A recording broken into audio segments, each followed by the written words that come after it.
이젠 소통을 하려면 한국어를 써야겠는데 여기 한 선생은 학생들 사이에서 소통을 하다가 당황함을 느끼고 있는데요. 어떤 사연인지 한번 들어보겠습니다. 안녕하세요. 저는 프랑스 앙리 4세 고등학교에서 인문학을 가르치고 있는 니콜이라고 합니다. 얼마 전부터 프랑스 고등학생들 사이에서는 신비한 현상이 일어나고 있어요. 이러한 분위기는 교육열이 강한 우리 학교에서도 관심을 갖기 시작했고 저에게 학생들과 소통을 해보고 보고서를 만들어 오라는 지시를 내렸죠. 무슨 유행이냐고요? 어느 정도 당연한 이야기지만 한국어 공부가 유행하고 있어요. 바칼로레아 제2 외국어에 한국어가 포함되기에 어느 정도 이해를 할 수 있지만 그 열정이 너무나 높아 학교에서도 관심을 갖기 시작한 건데요. 사실 이러한 분위기가 생긴 것은 바칼로레아 탓만은 아닙니다. 처음엔 K-팝이 프랑스를 점령했을 때 잠깐 유행하고 끝나겠지 싶었던 한국어의 인기는 전혀 사그라들지 않고 계속해서 이어지고 있는 거예요. 당시의 학생들 사이에서는 한국어를 배울 수 있는 곳을 공유하는 사태까지 생기기 시작했고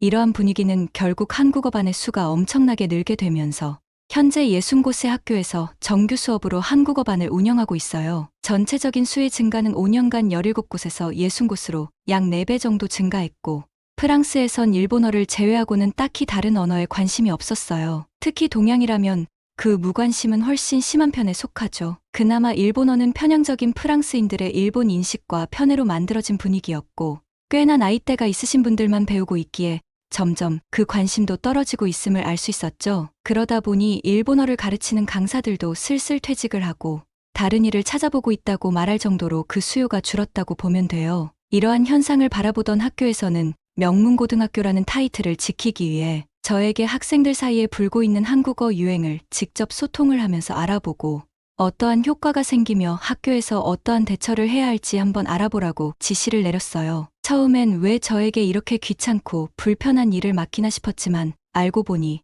제가 학생들과 가장 친하게 지내고 있고 저에게 스스럼 없이 다가오는 학생들이 많아서 그렇다는 이유를 알 수 있었죠. 그렇게 학생들과 식사를 같이 하기도 하고 학생들이 즐기는 유행을 같이 하면서 생활을 간접 경험을 할 수 있었어요. 그러던 중 제가 겪고 있는 것들이 조금은 거짓말처럼 느껴지기 시작했는데요. 하루의 시작부터 끝까지 어디 하나 빈틈없이 한국이 일상생활 속에 가득 차 있다는 것을 알았거든요. 이런 분위기는 생각보다 오래됐다고 아이들은 저에게 자랑하듯 말을 해주었어요. 3년 전엔 엄마 몰래 오징어 게임 카페를 가보려고 선생님과 체험학습을 간다는 거짓말을 하고 새벽부터 나가서 줄을 서봤다고 이야기를 하기도 하고 K-팝 콘서트를 할 때는 며칠간 부모님과 기싸움을 해서 찾아갔다고 하더군요. 이게 일반적인 학교의 학생들이라면 그렇게 놀라지 않았겠지만 프랑스 최고 고등학교라고 불리는 헨리 4세 고등학교 학생이 이런 일을 한다는 게 믿기지 않았죠. 아침에 알람을 BTS와 블랙핑크의 노래로 맞추어 놓고 그 음악에 맞춰 좋은 꿈을 꾸면서 일어난다고 말을 하면서 부모님이 차려준 아침 식사를 하는 것이 아닌 매년 열리는 한국문화축제에서 배운 한식을 직접 조리해서 아침 식사를 한 후 역시나 학교를 등교할 때도 차 안에서 한국의 드라마를 보면서 등교를 하는 게 일상이라고 하더군요. 여기까지 들었을 때도 충분히 놀라웠고 학생들이 한국을 얼마나 좋아하는지 알 수 있었지만 아이들은 아직 끝나지 않았다는 듯 더 많은 것들을 쏟아내기 시작했죠. 가르시아라는 3학년 학생은 요즘 주말만 기다리고 있다고 하는데 그 이유가 시내를 나가서 한식을 먹을 수 있는 시간이 그때밖에 없다고 말을 했습니다. 유튜브나 드라마를 통해 접한 한식 메뉴들을 본인의 아이패드에 적어놓고 버킷리스트를 하나씩 채워나가는 듯 먹고 있다고 하면서 최근에 떡볶이, 덮밥, 치킨을 먹었고 아직 대형 슈퍼마켓에서 사온 라면과 냉동김밥을 못 먹고 보관만 하고 있는데 항상 머릿속에 그 라면하고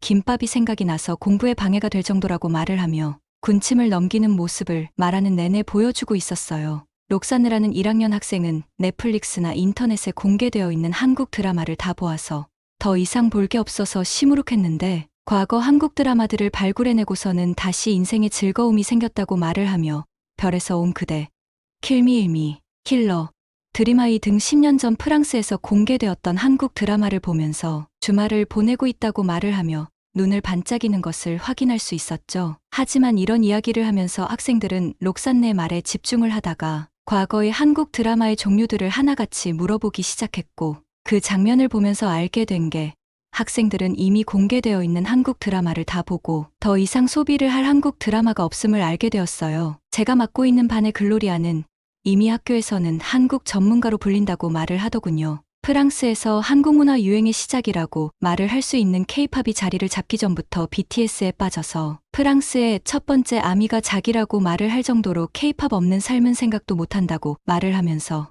본인의 엄마도 자신을 따라 BTS를 좋아하게 됐고 아미 엄마의 밤행사까지 참여를 하면서 DJ가 틀어주는 BTS의 곡들을 한국어로 따라 부를 수 있을 정도가 됐다고 자부심이 가득한 표정으로 말을 하고 있었죠. 하지만 이렇게 아이들을 모아놓고 이야기를 하고 있는데 학생들이 중간중간 조금은 불편함을 느끼고 있다는 것을 알 수 있었는데 혹시나 나 때문인가 싶어서 아이들에게 살며시 물었지만 아이들은 선생님 탓이 아니라 평소에 대화하는 거랑 다르게 대화를 하고 있어 조금 불편한 감이 없지 않아 있다고 말을 하더군요. 저는 그런 학생들이 평소에 어떤 대화를 주로 나누는지 보고 싶었고 학생들에게 평소와 같이 대화를 해보라고 했는데요. 그 순간부터 놀라운 현상이 눈앞에 펼쳐지기 시작했습니다. 프랑스어를 사용하지만 중간중간 단어들이 제가 알아들을 수 없는 단어들이 등장하기 시작했고 아이들은 그런 단어들이 나올 때마다 웃기 시작한다는 것을 알 수 있었죠. 하물며 글로리아 같은 경우는 한 문장을 통째로 프랑스어가 아닌 다른 언어들을 사용하고 있음을 알 수 있었는데요. 자세히 듣던 저는 학생들이 사용하는 언어가 한국어라는 사실을 알게 되었죠.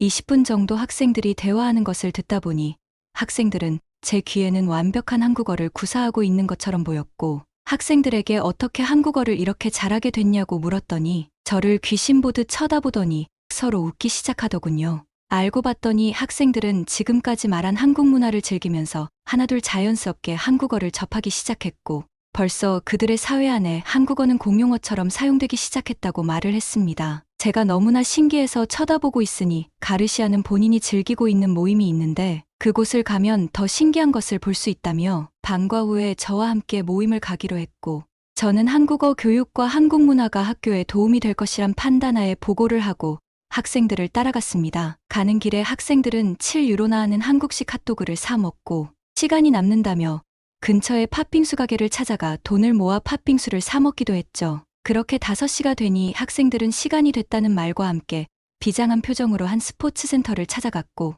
그 안에는 다른 학교의 학생들부터 저와 비슷한 나이대의 성인들까지 가득 자리를 잡고 있었어요. 그 안에서 서로 인사를 나누는데 언니, 안녕, 형 왔어 등 정말 자연스럽게 한국어로 서로 인사를 하고 있다는 사실을 알 수 있었고 그들은 그러한 문화가 자연스레 흡수되고 있음을 알 수 있었죠. 그렇게 서로 인사를 끝내고 노래를 튼 후에 이 모임의 이유를 충실히 실행하기 시작했는데 갑자기 스피커에서 음악이 흘러나오면서 자연스럽게 본인들의 자리를 찾아가 갑자기 춤을 추기 시작하더군요. 이 모임은 K-팝 커버 댄스 동아리였고 누군가는 어색하게 따라 추는 사람도 있었고 이런 춤이 너무나 자연스럽다는 듯 웃으면서 쉽게 추는 사람들도 있었어요. 그렇게 격렬한 시간이 지나고 모두가 지쳐서 누워있는데 누군가 강당의 문을 열고 들어오는데 양손에 무언가 가득 들려 있었고 사람들은 모두 그 사람의 손만 바라보고 있었죠. 알고 봤더니 그 사람 손에 들려있는 것은 떡볶이였고 정말 사람들은 다 같이 모여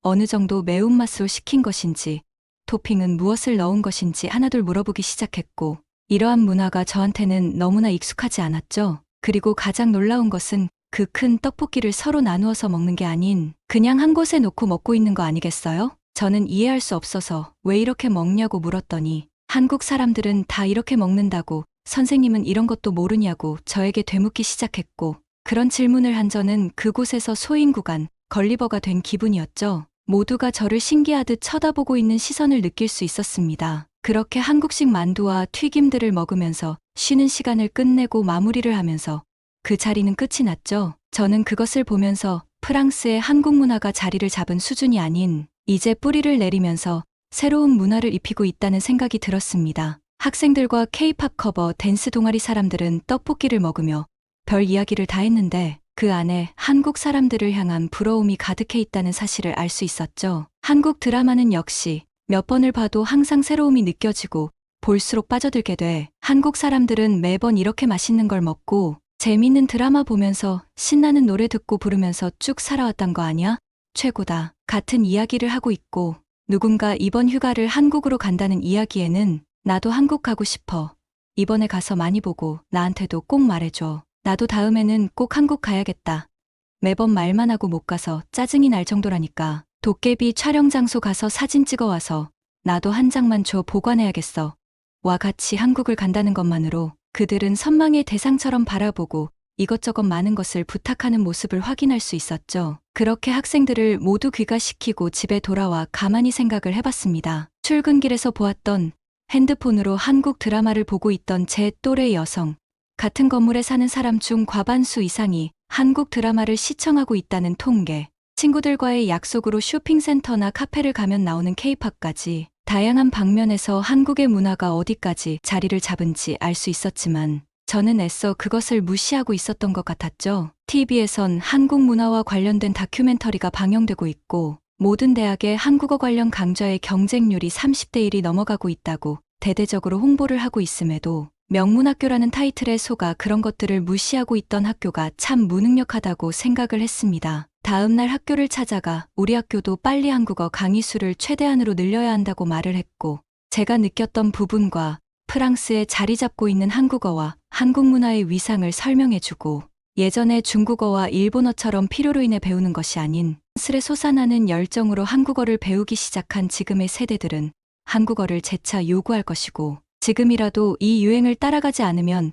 명문학교라는 타이틀을 수많은 학교에서 노릴 수 있는 상황이 될 거라고 경고를 했습니다. 그렇게 속 시원하게 말을 하고 나왔더니 록산느가 저에게 뛰어와 한마디 하더군요. 선생님, 저 한국 남자와 결혼할 거예요. 한국 남자들은 너무 세련되고 로맨틱한 것 같고 태도도 신중하고 피부는 매끈하고 검고 윤기 나는 머리카락부터 눈동자까지 너무나 아름다우니까요. 드라마에 나오는 모습이 허상인 것을 알지만 지금 아이들에겐 어떠한 말도 통하지 않을 것이란 것을 알고 웃으면서 그러고 싶으면 지금부터 더 열심히 공부를 해야 한다고 위로 아닌 위로를 하면서 록산느를 반으로 돌려보냈습니다. 이만큼 한국이 프랑스에서 갖는 위상이 대단하다는 것을 많이 느낍니다. 저 역시 잠깐 즐긴 한국 문화가 즐겁고 중독적이란 것을 알게 되었고요. 저도 이제부터 한국어 공부를 열심히 하고 한국을 찾아가야겠습니다. 한국을 좋아하는 사람들 말로는 한국을 다녀오면 그 감동이 더 벅차진다고 하니 말입니다.